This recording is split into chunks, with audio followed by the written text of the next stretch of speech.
ผู้งามเบิ่งคอนเสิร์ตอยู่คืนนี้อยู่เวทีดอกเทิงหานตาหวานน้องยิ้มใส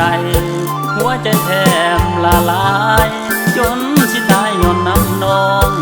ไอ้ตาจ้องส่องแต่นางน้องเอ๋ยน้องเอ๋ย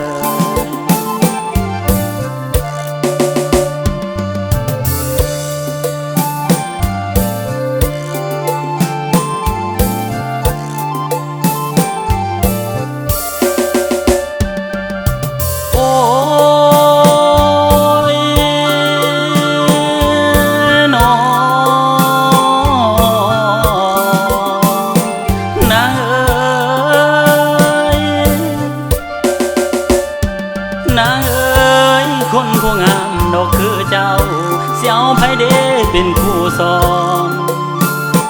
นางเอ๋ยเอาบ่แฟนดอกนักห้องหรือเอาอ้ายผู้นักลำเด้น้องเด้น้อง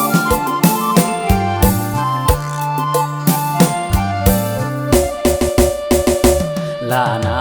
ซ้ำนี่หากแฟนเพลงทุกคนอ้ายนี้คงโสดมาดนดิ้นรนห้องลำทำกินอยากมีแฟนคือเขาน้องเจ้าอย่าได้ทวินจงเห็นใจคนมาจากดินหน้าซ้ำคนนี้แด่น้อง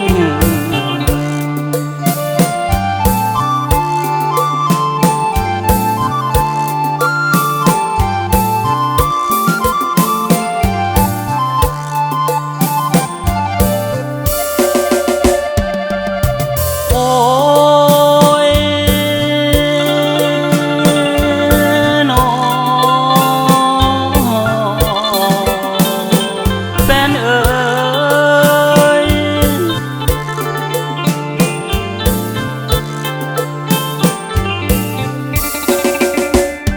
แฟนเอ๋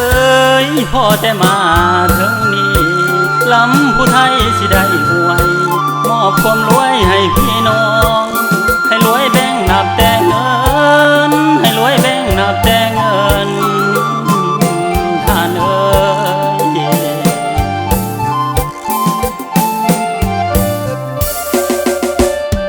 สาวเอ๋ยอ้ายศิลาดอกเมื่อก